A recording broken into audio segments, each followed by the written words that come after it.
Hello, എല്ലാ കൂട്ടുകാർക്കും നമസ്കാരം.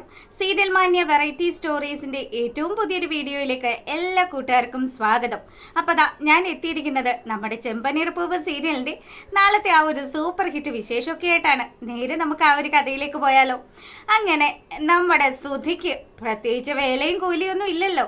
അതുകൊണ്ട് തന്നെ ശ്രുതി നിർബന്ധിച്ച്, ദേ ശ്രുതി ഇങ്ങനെയൊന്നും പോയാൽ പറ്റില്ല, സച്ചിയല്ലേ ഈ വീട്ടിലെ കാര്യങ്ങളൊക്കെ നോക്കുന്നത്, ദേ നമ്മുടെ വിവാഹമൊക്കെ കഴിഞ്ഞു, അമ്മ ഒരുപാട് ബുദ്ധിമുട്ടുന്നുണ്ട്, അതുകൊണ്ട് തന്നെ നമുക്ക് അമ്മയ്ക്ക് വേണ്ടിയിട്ട് എന്തെങ്കിലും ഒരു സഹായം ചെയ്യണം.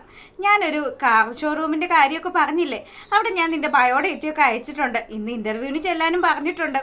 അങ്ങനെ ചന്ദ്രമതിയോട് ഈ കാര്യങ്ങളൊക്കെ ഇവർ പറയുക. അപ്പൊ ചന്ദ്രയ്ക്കാണെങ്കിൽ 100 വട്ടം സമ്മതം. മോനെ ശരി തന്നെയാ, നീ ഒരു ജോലിക്ക് പോയി തുടങ്ങിയാൽ നമ്മുടെ വീട്ടിലെ പ്രശ്നങ്ങളൊക്കെ മാറും, അതുമല്ല സച്ചിയുടെയും രേവതിയുടെയും അഹങ്കാരമൊക്കെ മാറിക്കിട്ടും. അങ്ങനെ നമ്മുടെ ചന്ദ്രമതിയുടെ നിർദ്ദേശപ്രകാരം ശ്രുതി ആ ഒരു കാർ ഷോറൂമിലേക്ക് ചെല്ലുകയാണ്. അങ്ങനെ അവിടെ ചെന്നതും ഈ പുള്ളിക്കാരന് പ്രത്യേകിച്ച് ഒരു സ്റ്റാൻഡേർഡും കാര്യങ്ങളും ഒക്കെ ഉണ്ടല്ലോ. പുള്ളിക്കാരൻ്റെ ആ ഒരു ലെവൽ വിട്ട് താഴേക്ക് ഇറങ്ങിയുള്ള കളിയൊന്നുമില്ല. അങ്ങനെ ആശാൻ അവിടെ ചെന്നു. എനിക്ക് MD കാണണം, ഞാൻ ഇവിടെ ജോലിയുടെ കാര്യത്തിന് വേണ്ടിയിട്ട് വന്നതാണ്, ഇന്റർവ്യൂ അറ്റൻഡ് ചെയ്യാൻ വന്നതാണ് എന്നൊക്കെ പറയുമ്പോൾ അവിടെ നിന്ന് ആ ഒരു സെയിൽസ് എക്സിക്യൂട്ടീവ് ആണെങ്കിലോ, ഞാൻ ഇപ്പം തന്നെ അദ്ദേഹത്തിൻ്റെ അടുത്ത് പറയാം, അദ്ദേഹം വിളിക്കുമ്പോഴത്തേക്കിനും നിങ്ങൾ അകത്തോട്ട് വന്നാൽ മതിയെന്നും പറഞ്ഞു. അങ്ങനെ നമ്മുടെ ശ്രുതി പുറത്തങ്ങ് വെയിറ്റ് ചെയ്ത് നിൽക്കുക.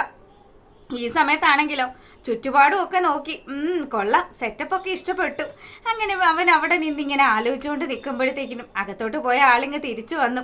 അതെ, സാറ് വിളിക്കുന്നുണ്ട്, നിങ്ങൾ അങ്ങോട്ട് ചെല്ലെന്ന് പറഞ്ഞു. ശ്രുതി വലിയ കാര്യത്തിന് അകത്തോട്ട് ചെന്ന് നോക്കുമ്പോഴത്തേക്കിനും MD മാത്രമേ ഉള്ളൂ അവിടെ. വേറെ ആരും, ഒരു ഇന്റർവ്യൂ ബോർഡ് പോലും അവിടെ കാണാനായിട്ടില്ല. സാധാരണ താൻ ചെല്ലുന്ന സ്ഥലത്തൊക്കെ ഒരുപാട് പേര് ചേർന്നാ തന്നെ ഇന്റർവ്യൂ ചെയ്തിട്ടുള്ളത്. അതുകൊണ്ട് തന്നെ ശ്രുതി അദ്ദേഹത്തിന്റെ അടുത്ത് സംസാരിച്ചു. അല്ല സാറേ, സാറ് മാത്രമേ ഉള്ളൂ ഇന്റർവ്യൂ ചെയ്യാനായിട്ട്? ഞാൻ പോകുന്നിടത്തൊക്കെ 5-6 ആൾക്കാരിരുന്നിട്ടാണല്ലോ ക്വസ്റ്റ്യൻസ് ഒക്കെ ചോദിക്കുന്നത്.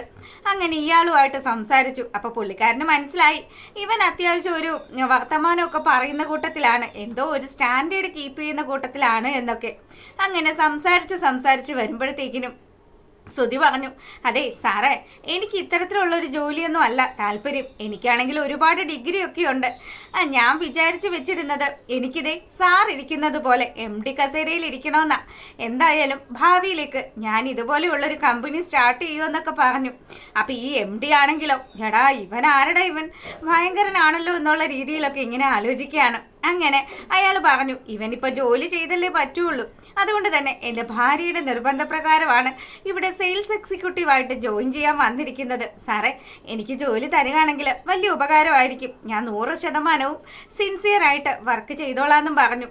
അങ്ങനെ നമ്മുടെ ശ്രുതിക്ക് ജോലി കിട്ടി. പിന്നീടാണെങ്കിലോ നമ്മളെ കാണിക്കുന്നത് നമ്മുടെ സച്ചിയാണെങ്കിൽ നേരെ വർക്ക്ഷോപ്പിലേക്ക് പോയി. അവിടെ പോലീസുകാരാകെ മൊത്തം ഡാമേജ് ആക്കി വെച്ചിരിക്കുന്ന സച്ചിയുടെ കാറിന്റെ കാര്യം, അതിന്റെ അവസ്ഥയൊക്കെ എന്തായെന്ന് അറിയാൻ പോയതാണ്. അങ്ങനെ അവിടെ ചെന്നതും സച്ചിയോട് അവർ പറഞ്ഞു, അതെ സച്ചി, നമ്മൾ വിചാരിക്കുന്നിടത്തൊന്നും കാര്യങ്ങൾ നിൽക്കില്ല കേട്ടോ, ഇത് ഒരുപാട് പൈസയൊക്കെ ആവും. ദേ നീ ഒരു കാര്യം ചെയ്, മറ്റെന്തെങ്കിലും ഒരു മാർഗം നോക്ക്, അല്ലെങ്കിൽ ഇനിയിപ്പോൾ ഇത് പണിതെടുക്കാനാണെങ്കിൽ തന്നെ ഒരുപാട് പൈസ നിന്റെ കയ്യിൽ നിന്ന് മാറും. സച്ചിക്കാണെങ്കിൽ ആലോചിച്ചിട്ട് ഒരു എത്തും പിടിയും കിട്ടുന്നില്ല. എടാ, എത്രയും പെട്ടെന്ന് തന്നെ ഇത് ശരിയാക്കി തരണം, ഞാൻ എങ്ങനെയും ബാക്കി പൈസ കൊണ്ടുവന്ന് തരാമെന്നൊക്കെ പറഞ്ഞ് അവൻ അവിടുന്ന് വിഷമത്തോടു കൂടി പോവാണ്. അങ്ങനെ ആ ഒരു സീനൊക്കെ കഴിയുമ്പോഴാണെങ്കിലോ നമ്മളെ കാണിക്കുന്നത് ദേവും അതുപോലെ തന്നെ നമ്മുടെ ലക്ഷ്മിയമ്മയും ഒക്കെ ഇരുന്ന് പൂമാല കെട്ടിക്കൊണ്ടിരിക്കുകയാണ്. അങ്ങോട്ടേക്ക് നമ്മുടെ രേവതി വന്നു. രേവതിയെ കണ്ട പാടെ തന്നെ ദേവു പറഞ്ഞു, ചേച്ചി അവിടുത്തെ പ്രശ്നങ്ങളൊക്കെ പോയോ ചേച്ചി, എല്ലാം ഓക്കെ ആയോ എന്നൊക്കെ ചോദിക്കുമ്പം ഓക്കെ ആയി വരുന്നു. എന്ത് പറയാനാ മോളെ, ഒന്നും പറഞ്ഞിട്ട് ഒരു കാര്യമില്ല, എല്ലാം എൻ്റെ വിധിയാണ് എന്നൊക്കെ പറഞ്ഞിട്ട് രേവതി ഇങ്ങനെ സങ്കടപ്പെടുകയാണ്. അപ്പൊ ലക്ഷ്മിയമ്മ പറഞ്ഞു, സാരമില്ല മോളെ, മോൾക്കൊരു നല്ല ജീവിതം ഉണ്ടാകണമെന്ന് മോളുടെ അച്ഛൻ ഒരുപാട് ആഗ്രഹിച്ചതാ, പിന്നെ എന്ത് ചെയ്യാനാ, നമ്മളുടെ തലയിൽ എഴുത്ത് അതുപോലെയല്ലേ വരുള്ളൂ. ചേച്ചി, അതിന് സച്ചിയേട്ടൻ ഒരു നല്ല മനുഷ്യനല്ലേ, സച്ചിയേട്ടൻ നല്ല രീതിയിലാണല്ലോ ഞങ്ങളോടൊക്കെ പെരുമാറുന്നത്, അദ്ദേഹത്തിന്റെ സ്വഭാവം എപ്പോൾ മാറുമെന്നൊന്നും പറയാൻ പറ്റില്ല എന്നും പറഞ്ഞ് രേവതി ഇങ്ങനെ സങ്കടപ്പെടുകയാണ്. അങ്ങനെ ഇവിടെ ഈ കാര്യങ്ങളൊക്കെ നടക്കുമ്പോഴാണെങ്കിലോ നമ്മുടെ സച്ചി ഇനി എന്ത് ചെയ്യും, എങ്ങനെ താൻ മുന്നോട്ട് പോവും, തൻ്റെ ജീവിതമാണെങ്കിൽ ഇപ്പം വലിയൊരു ചോദ്യചിഹ്നമായിട്ട് നിൽക്കുകയാണ്. അങ്ങനെ ഇവനാണെങ്കിൽ നേരെ പോവാ ഫിനാൻസറെ കാണാനായിട്ട്. അയാൾക്ക് കുറച്ച് തുകയല്ലേ കൊടുത്തിട്ടുള്ളൂ, അപ്പൊ ബാലൻസ് തുക കൊടുക്കണം. അതിന്റെ കാര്യങ്ങളും കുറച്ച് അവധിയൊക്കെ ചോദിക്കണം. അതിനുവേണ്ടി സച്ചി അയാളുടെ അടുത്ത് ചെന്ന പാടെ തന്നെ, എന്താ സച്ചി പൈസയൊക്കെ കൊണ്ടുവന്നിട്ടില്ലേ എന്ന് അയാൾ ചോദിക്കുമ്പം, അത് ചേട്ടാ ഉണ്ട്, പക്ഷേ കുറച്ച് പൈസ കുറവാണ്. എൻ്റെ ഇപ്പോഴത്തെ അവസ്ഥ ചേട്ടന് അറിയാവുന്നതല്ലേ എന്ന് ചോദിക്കുക.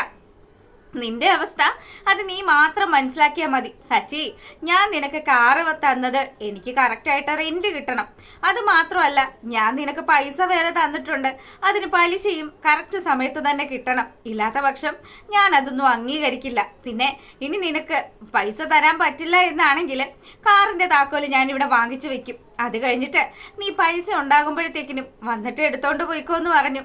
സച്ചി ആണെങ്കിൽ, ചേട്ടാ എന്നോടൊന്ന് ക്ഷമിക്കണം, ദേ ഇപ്പൊ എൻ്റെ കയ്യിൽ ഒരു 10,000 രൂപയേ ഉള്ളൂ, ഇതൊന്ന് അങ്ങോട്ട് വെച്ചിട്ട് എനിക്ക് ആ വണ്ടിയുടെ താക്കോല് താന്ന് പറഞ്ഞു.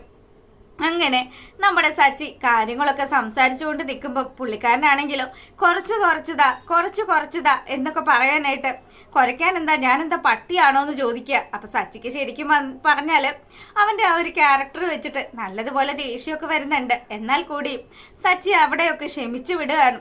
എന്ത് ചെയ്യാനാ, തന്റെ ജീവിതം മൊത്തത്തിൽ ഒരു പ്രതിസന്ധിയിലാണല്ലോ ഇപ്പോൾ ഉള്ളത്. അങ്ങനെ സച്ചി വിഷമിച്ചിരിക്കുന്നത് കാണിച്ചുകൊണ്ടാണ് നമ്മുടെ ചെമ്പനീർ പൂവിന്റെ നാളത്തെ വിശേഷം അവസാനിക്കുന്നത്. അപ്പൊ നിങ്ങൾക്ക് ഇഷ്ടപ്പെട്ടാൽ സബ്സ്ക്രൈബ് ചെയ്യുക, ലൈക്ക് ചെയ്യുക, കമന്റ് ചെയ്യുക. അപ്പോൾ ഓക്കെ, എല്ലാവർക്കും നല്ലൊരു രാത്രി ആശംസിക്കുകയാണ്. താങ്ക്